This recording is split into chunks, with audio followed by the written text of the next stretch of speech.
은호 후배, 네가 내 동생이래. 근데 정말 괜찮겠어? 네가 혼자 감당하기엔 너무... 괜찮지 않아도 해야 돼요. 더 이상 누구도 다치게 둘 순 없어요. 하지만 이것만 기억해. 무슨 일이 있어도 난 항상 내 편이야. 가장 믿었던 가족이 가장 날카로운 칼이 되어 심장을 겨눌 때 어리석은 강호의 탐욕 뒤에는 모든 것을 조종하는 거대한 그림자가 들이웁니다. 결국 엄마 순이는 쓰러지고 은호는 모든 것을 내던질 각오를 합니다. 하지만 그 순간 단 한 사람, 성재만이 기만으로 가득 찬 진실의 틈새를 발견하게 되는데요. 화려한 날들 지금 시작합니다. 구독과 좋아요 잊지 않으셨죠? 고요한 밤, 가온재단 이사장실의 두꺼운 유리창은 서울의 야경을 값비싼 액자처럼 품고 있었습니다. 하지만 고성희의 시선은 그 화려한 불빛 대신 통화 중인 휴대폰 액정에 서늘하게 고정되어 있었습니다. 소화기 너머에서 울려오는 심부름꾼의 목소리는 조용했지만 담고 있는 내용은 그녀의 계획에 균열을 일으키기에 충분했습니다. 보고 드릴 말씀이 있습니다. 어제부로 지은호가 이지혁과 정식 동업 계약을 맺었습니다. 맘대로집이라는 스타트업의 공동대표 형태로 성희의 미간이 미세하게 좁혀졌습니다. 그녀는 와인잔을 들어 붉은 액체를 바라보았습니다. 마치 체스판 위에 말을 내려다보는 듯한 차갑고 계산적인 눈빛이었습니다. 이지혁이라. 성희는 잠시 침묵했습니다. 혼자 두면 알아서 무너질 줄 알았던 은호가 예상 밖의 조력자를 얻었다는 사실이 그녀의 계획에 성가신 변수로 작용하고 있었습니다. 변수가 하나 늘었군. 혼자 두면 알아서 무너질 줄 알았는데 생각보다 귀찮게 됐어. 그녀의 목소리에는 실망보다 냉철한 계산이 담겨 있었습니다. 성희는 잠시 창밖을 응시하더니 이내 결심한 듯 차갑게 말했습니다. 더 단단해지기 전에 뿌리부터 흔들어야지. 계획을 앞당긴다. 지금 바로 지강호에게 연락해. 만날 약속 잡아. 아주 은밀하게. 성희가 움직이기로 결심한 바로 그 시각, 그녀의 계획에서 가장 중요한 말이 될 지강호는 홍대의 소란스러운 밤거리 한복판에 서 있었습니다. 포차의 시끄러운 음악과 웃음소리가 뒤섞인 공기를 뒤로하고 나온 지강호의 얼굴은 술기운과 자괴감으로 얼룩져 있었습니다. 친구 하나가 그의 어깨를 툭 치며 말했습니다. 야, 강호. 너 요즘 왜 이렇게 죽상이야? 집이랑 싸웠냐? 무슨 싸움이야? 제 누나한테 거의 쫓겨나다시피 나왔다며? 그 말에 강호의 얼굴이 벌겋게 달아올랐습니다. 야, 누가 쫓겨나. 내 발로 나온 거거든. 그리고 돈, 뭐 금방 생기니까 걱정들 마. 헛에 섞인 고함을 내질렀지만 친구들이 택시를 타고 사라진 뒤 남은 것은 텅 빈 주머니와 비참한 뿐이었습니다. 바로 그때 소리 없이 다가온 검은 세단 앞에서 내린 고성희가 그에게 말을 걸었습니다. 지강호 씨, 맞죠? 강호는 경계심 가득한 눈으로 그녀를 훑어보았습니다. 값비싼 옷차림과 우아한 자태가 자신과는 전혀 다른 세계의 사람임을 한눈에 보여주고 있었습니다. 누구신데요? 성희는 그의 경계심을 녹일 듯 부드럽게 미소 지었습니다. 그 미소는 마치 오랜 친구를 만난 것처럼 따뜻해 보였지만 눈동자 깊은 곳에는 차가운 계산이 숨어 있었습니다. 지은호 씨에 대해 그리고 강호 씨가 억울하게 놓치고 있는 것에 대해 할 얘기가 있어요. 잠시 저와 함께 가시죠. 절대 후회하지 않을 거예요. 억울하게 놓치고 있는 것이라는 말이 강호의 귀에 예리하게 박혔습니다. 그는 잠시 망설였지만 여자의 확신에 찬 눈빛과 자신의 비참한 현실에 이끌려 홀린 듯 세단의 뒷좌석에 올라탔습니다. 차가 도착한 곳은 강호가 평생 위축되어 들어와 보지 못했던 고급바였습니다. 짙은 가죽 소파의 냄새와 나직한 재즈 선율 속에서 성희는 우아한 자태로 강호를 마주 보고 앉았습니다. 그래서 우리 누나를 어떻게 아십니까? 그리고 아까 하신 말씀은? 성희는 대답 대신 마치 슬픈 연극을 하는 배우처럼 자신의 잃어버린 딸 이야기를 애틋하게 풀어놓았습니다. 그녀의 목소리는 진실한 슬픔으로 떨리는 것 같았고 때로는 먼 과거를 그리워하는 듯한 눈빛을 보였습니다. 내가 은호 씨 친엄마거든요. 강호는 놀란 눈으로 성희를 바라보았습니다.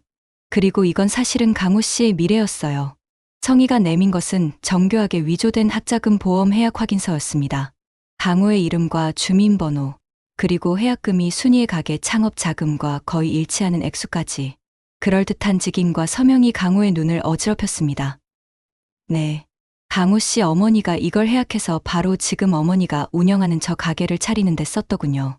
강호는 떨리는 손으로 서류를 받아 들었습니다. 그 가게 자신이 가끔 일을 돕기까지 했던 바로 그 가게가 자신의 미래를 담보로 세워졌다는 사실이 그의 뒤통수를 내리쳤습니다. 그동안 마음속 깊은 곳에 응어리져 있던 모든 불만과 억울함이 이 종이 한 장으로 인해 확신이 되었습니다. 이게 진짜라고요? 우리 엄마가 나한테 이런 짓을 했다고요? 억울하겠죠. 분하겠죠. 성희의 목소리는 달콤한 독처럼 강호의 귀에 스며들었습니다. 그녀는 두툼한 돈 봉투를 테이블 위로 밀었습니다. 이건 강호 씨의 정당한 몫을 되찾는 싸움이에요. 내가 도와줄게요. 우선 이걸로 급한 불부터 꺼요. 그리고 내일 어머니를 찾아가서 말해요. 당신의 빼앗긴 인생을 돌려달라고. 두툼한 지폐의 감촉이 강호의 마지막 남은 이성을 마비시켰습니다. 그는 홀린 듯 돈 봉투를 움켜쥐었습니다. 그의 눈에는 더 이상 의심이 아닌 탐욕과 뒤틀린 분노가 자리 잡고 있었습니다. 비극의 서막이 그렇게 올랐습니다. 고성이가 심어놓은 독의 씨앗은 지강호의 마음속에서 하룻밤 사이 흉측하게 자라나 다음 날 저녁 곧바로 그 열매를 맺었습니다. 강호는 엄마, 정순이의 식당 문을 거칠게 열어젖혔습니다. 저녁 장사로 분주하던 식당의 모든 시선이 그에게로 향했습니다. 엄마, 이게 뭔지 설명 좀 해보시죠. 강호는 술기운과 분노로 이글거리는 눈을 한 채 성희가 쥐어준 위조 서류를 테이블 위에 내리쳤습니다. 손님들의 수군거림 속에서 순이는 새하얗게 질린 얼굴로 아들에게 다가왔습니다. 강호야, 이게 무슨 짓이야. 손님들 다 계시는데. 손님이 문제야 지금. 내 인생을 통째로 도둑 맞았는데 우리 아버지가 나 대학 가라고 남겨주신 돈 당신이 저 가짜 딸 가게 차려준다고 다 썼잖아. 당장 내 돈 갚아. 은호는 급히 카운터에서 뛰어나왔습니다. 강호야, 무슨 소리야. 이게 무슨. 가짜 딸 주제에 끼어들지 마. 이 가게 내 돈으로 차린 거라고. 여기 증거까지 있어. 은호는 강호가 흔들어 보이는 서류를 보았습니다. 하지만 그것보다 더 충격적인 것은 동생의 일그러진 얼굴이었습니다. 강호야, 왜 그래. 이 가게 내가 악착같이 모은 돈으로 차려드린 거야. 네가 말하는 그 돈 있지도 않아. 은호의 절규에 가까운 진실 고백에도 강호는 코웃음을 쳤습니다. 이미 그의 눈과 귀는 성희의 거짓에 완벽하게 잠식된 후였습니다. 거짓말. 그럼 이건 뭔데? 여기 떡하니 아버지 이름으로 된 내 돈이라고 쓰여 있잖아. 이 도두가 끝까지 날 속이려고 해. 강호는 은호를 거칠게 밀치고 순이의 앞에 섰습니다. 당장 내 돈 갚아. 그의 고함은 그날 밤 식당이 문을 닫을 때까지 멈추지 않았습니다. 그 후로 며칠 강호의 허무맹랑한 행패는 집요하게 순이와 은호의 숨통을 조여왔습니다. 순이는 눈에 띄게 야위어갔습니다. 웃음을 잃은 그녀는 억지로 몸을 움직여 가게 일을 했지만 퀭한 눈에는 이미 삶의 의욕이 꺼져가는 듯했습니다. 사건은 손님들로 붐비던 금요일 저녁에 터지고야 말았습니다. 가게 구석에 망령처럼 앉아있던 강호의 압박을 등 뒤로 받으며 순이는 뜨거운 뚝배기를 든 쟁반을 힘겹게 옮기고 있었습니다. 그때였습니다. 그녀의 눈앞이 순간 아찔하게 흐려지며 몸이 휘청거렸습니다. 엄마. 은호의 비명이 터져 나왔지만 이미 때는 늦었습니다. 쨍그랑. 뚝배기가 바닥에 떨어져 박살나는 소리와 함께 순이의 몸이 힘없이 바닥으로 쓰러졌습니다. 아주머니. 손님들의 비명, 아이의 울음소리, 모든 것이 뒤엉킨 아수라장 속에서 은호는 하얗게 질린 얼굴로 엄마에게 달려갔습니다. 순이는 가쁜 숨을 몰아쉬며 은호의 손을 붙잡고 있었습니다. 병원에 입원한 순이는 극심한 스트레스로 인한 심신미약이라는 진단을 받았습니다. 은호는 산소호흡기에 의지한 채 잠든 엄마의 얼굴을 보며 무너져 내렸습니다. 은호의 가족이 아프다는 소식을 듣고 한달음에 병원으로 달려온 성재는 복도 한가운데서 은호를 발견했습니다. 그녀는 텅 빈 의자에 홀로 앉아 있었습니다. 넋이 나간 사람처럼 허공의 한 점을 응시하는 옆모습, 무릎 위에서 하얗게 질리도록 꽉 맞잡은 두 손. 그 작은 실루엣만으로도 그녀가 감당하고 있을 고통의 무게가 고스란히 전해져 성재는 가슴이 미어졌습니다. 은호야. 그가 조심스럽게 다가가 이름을 부르자 그제야 은호는 아주 느리게 고개를 돌렸습니다. 초점 없는 눈동자가 그를 잠시 헤매다 이내 와르르 무너져 내렸습니다. 선배, 저 너무 무서워요. 엄마가 잘못될까봐. 성재는 말없이 그녀의 옆에 앉아 떨리는 어깨를 감싸주었습니다. 한참을 그렇게 앉아 있다. 그는 차갑게 식은 은호의 손을 보고 자리에서 일어났습니다. 뭐라도 좀 마시자. 여기서 이러고만 있으면 너까지 쓰러져. 따뜻한 차라도 한 잔 사올게. 금방 올 거야. 성재는 복도 끝에 있는 자판기를 향해 걸었습니다. 그가 자리를 뜬 것은 불과 몇 분. 따뜻한 율무차 2잔을 뽑아 들고 돌아오는 길이었습니다. 복도 저편, 은호가 앉아있던 의자 옆에 웬 익숙한 실루엣의 여인이 서 있는 것이 아닌가요? 처음에는 그저 다른 문병객이려니 생각했습니다. 여인은 은호의 손을 2손으로 감싸 쥐고 매우 다정하고 슬픔이 가득한 표정으로 그녀를 위로하고 있었습니다. 그 모습이 너무나 진심처럼 보여 성재는 잠시 고마운 마음마저 들었습니다. 하지만 가까워질수록 발걸음이 무겁게 느려졌습니다. 값비싼 캐시미어 코트의 재질, 손에 든 익숙한 브랜드의 핸드백, 그리고 무엇보다 흐트러짐 없는 우아한 자세, 심장이 서늘하게 내려앉았습니다. 설마 하는 의심이 뇌리를 스치는 순간 여인이 고개를 돌려 은호의 어깨를 토닥였습니다. 의붓어머니 고성이었습니다. 그녀는 은호와 짧은 인사를 마친 후 떠나는 길이었습니다. 성재는 그 자리에 얼어붙은 듯 멈춰섰습니다. 은호야, 방금 저분 우리 어머니 아니셔. 2분 어떻게 아는 사이야? 성재의 말에 이번에는 은호가 얼어붙었습니다. 그녀는 믿을 수 없다는 듯 성의가 사라진 복도 끝을 번갈아 쳐다보았습니다. 네, 선배 어머니라고요? 저분이 가온재단 이사장님이세요? 그래, 맞아. 내 의붓어머니셔. 근데 2 사람은 대체... 서로가 던진 질문의 충격 속에서 은호는 지친 목소리로 성희가 했던 말을 전했습니다. 선배, 나 너무 혼란스러워. 이사장님이 나한테 그러셨어. 자기에겐 잃어버린 딸이 있다고. 그래서 우리 엄마 일이 남일 같지 않으시다고. 그 순간 성재의 머릿속에서 모든 것이 정지했습니다. 잃어버린 딸. 지난 수년간 단 한 번도 내비친 적 없던 이야기. 차갑고 계산적인 의붓어머니가 잃어버린 딸이 있다는 이야기는 들어본 적도 없었고, 또 하필 지금, 하필 은호에게 그런 고백을 했다는 사실이 도저히 믿겨지지 않았습니다. 이것은 우연이 아닐 거야. 성재는 은호를 더 걱정시키지 않으려는 듯 애써 미소를 지었지만 그의 눈빛은 차갑게 가라앉아 있었습니다. 그는 은호가 잠시 병실에 들어간 틈을 타 조용히 휴대폰을 꺼내 들었습니다. 김 비서님, 저 성재입니다. 부탁 하나만 드리겠습니다. 제 의붓어머니, 고성희 이사장님의 과거에 대해 아주 개인적인 부분을 포함해서 전부 알아봐 주십시오. 사랑하는 사람을 향한 거대한 기만의 냄새, 그것이 조력자의 추적에 불을 지폈습니다. 그는 아버지의 비서를 통해 의붓어머니의 과거를 샅샅이 뒤졌지만 고성이라는 여자는 마치 과거가 없는 사람처럼 모든 것이 지워져 있었습니다. 막다른 길에 부딪혔을 때 그는 수소문 끝에 성희의 첫 번째 남편 밑에서 일하다 억울하게 해고된 늙은 집사를 찾아냈습니다. 처음에는 입을 열지 않던 노인은 성희에 대한 오랜 원망과 성재의 간절한 설득에 결국 수십 년간 간직해온 작은 나무 상자 하나를 내어주었습니다.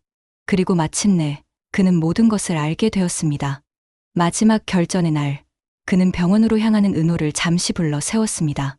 마주 앉은 병원 카페의 공기는 무겁게 가라앉아 있었습니다. 선배 무슨 일이에요? 표정이 안 좋아요. 은호의 걱정스러운 물음에 성재는 대답 대신 작은 녹음기 하나를 테이블 위로 밀었습니다. 우선 이것부터 들어봐. 은호는 의아한 표정으로 이어폰을 귀에 꽂았습니다. 곧이어 낯선 남자의 절절한 목소리가 그녀의 고막을 파고들었습니다. 자신의 이름이 민은호였다는 사실, 갓난아기였던 자신을 버리고 떠난 여자에 대한 이야기. 은호는 이어폰을 빼는 것조차 잊은 채 넋을 잃고 앉아 있었습니다.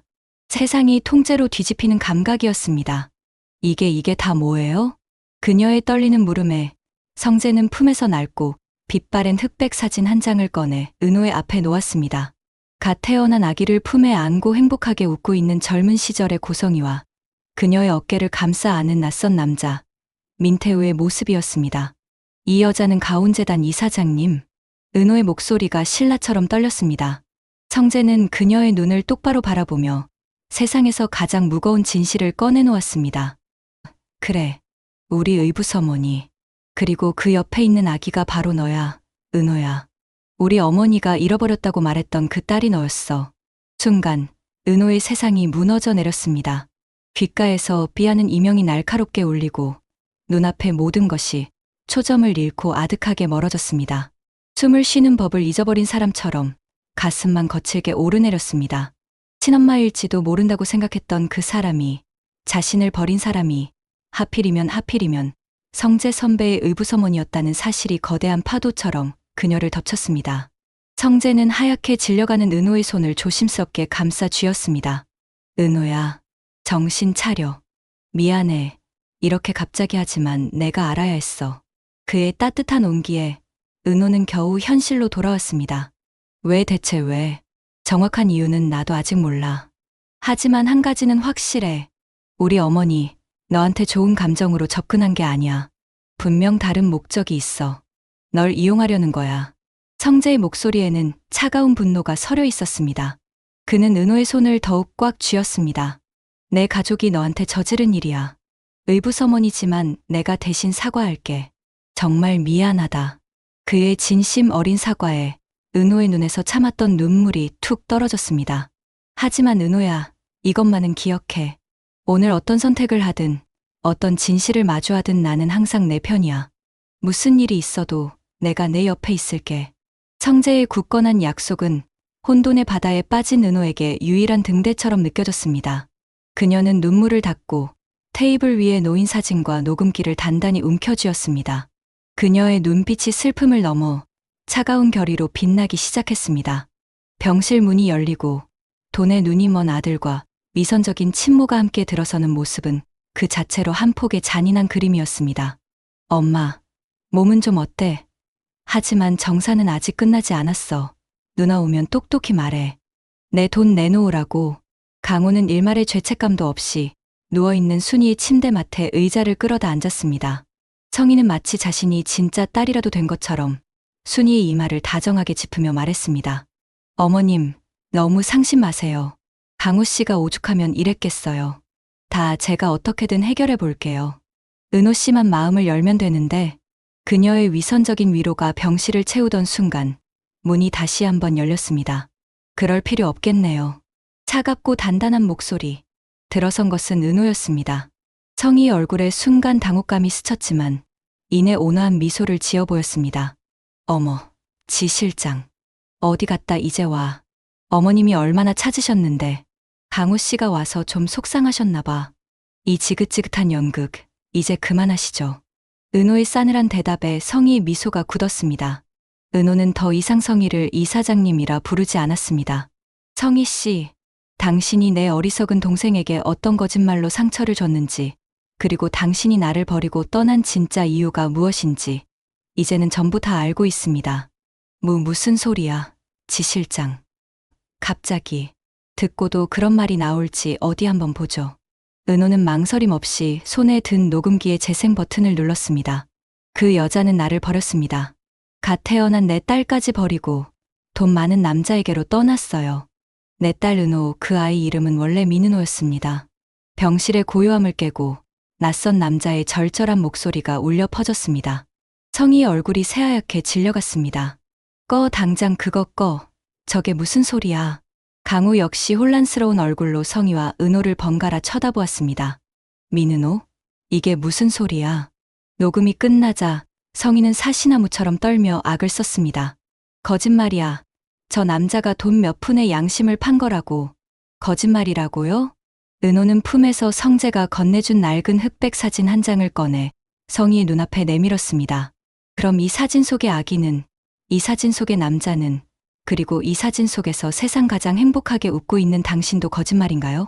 그것은 누구도 부정할 수 없는 완벽한 과거의 증거였습니다. 낡은 흑백 사진 앞에서 고성희의 시간은 영원처럼 멈춰버렸습니다.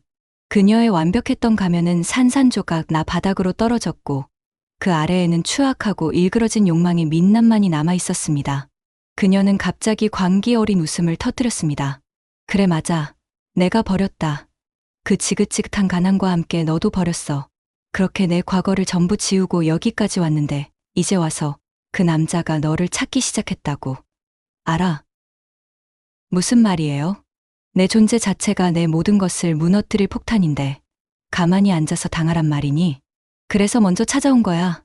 내가 내 손 안에 있어야, 내가 나를 엄마라고 믿어야 내 인생이 안전해지는 거였다. 모든 건 내 인생을 지키기 위해서였어. 그녀의 절규 속에서 비로소 잔인한 계략 뒤에 숨겨진 한 인간의 처절한 공포가 드러났습니다. 그 순간 모든 것을 깨달은 강호가 자리에서 벌떡 일어나 성희를 향해 울부짖었습니다. 당신이었어? 당신이 나한테 거짓말한 거였어. 우리 엄마 쓰러지게 만들고 우리 누나 눈에서 피눈물 나게 한 게 당신이었냐고. 자신이 조종했던 가장 유용한 말이 자신을 향해 이빨을 드러내자 성희는 완전히 무너져 내렸습니다. 잠시 후 병원 보안팀이 도착해 아무런 저항도 하지 못하는 그녀를 조용히 병실 밖으로 데리고 나갔습니다. 악몽 같던 폭풍이 지나간 병실에는 무거운 침묵만이 내려앉았습니다. 그 침묵을 깬 것은 강호였습니다. 그는 쿵 소리를 내며 그 자리에 무릎을 꿇었습니다. 자신이 얼마나 어리석었는지, 얼마나 잔인했는지 그 모든 진실의 무게가 한꺼번에 그를 덮쳤습니다. 엄마, 누나, 내가 진짜 바보였어. 내가 진짜 가족이 뭔지 하나도 몰랐어. 엄마, 누나 미안해, 정말 미안해. 흐느낌의 말이 제대로 이어지지 않았지만 그 안에는 진심 어린 참회가 담겨 있었습니다. 그 모습을 보던 순이가 힘겹게 손을 뻗어 바닥에 엎드린 아들의 머리를 향해 손을 뻗었습니다. 강호야, 괜찮다. 엄마가 다 괜찮다. 은호는 조용히 그 모습을 바라보았습니다. 아기는 파멸했고 동생은 돌아왔습니다. 분명 이긴 싸움이었지만 마음껏 기뻐할 수는 없었습니다. 가족의 가슴에 깊게 파인 상처와 그들을 핥히고 간 시간의 흔적 때문이었습니다. 비록 상처뿐인 영광이었지만 그녀는 알 수 있었습니다. 강호의 저 눈물이, 그리고 아들을 향해 뻗는 엄마의 저 미약한 손길이 무너졌던 그들의 가족을 다시 일으켜 세울 힘이 하지만 분명한 희망의 씨앗이라는 것을. 길고 긴 밤이 지나고 병실 창문 너머로 마침내 새벽의 첫 빛이 스며들고 있었습니다. 이들은 과연 다시 일어설 수 있을까요? 화려한 날들의 다음 이야기가 궁금하시다면 구독과 좋아요, 그리고 알림 설정까지 부탁드립니다. 감사합니다.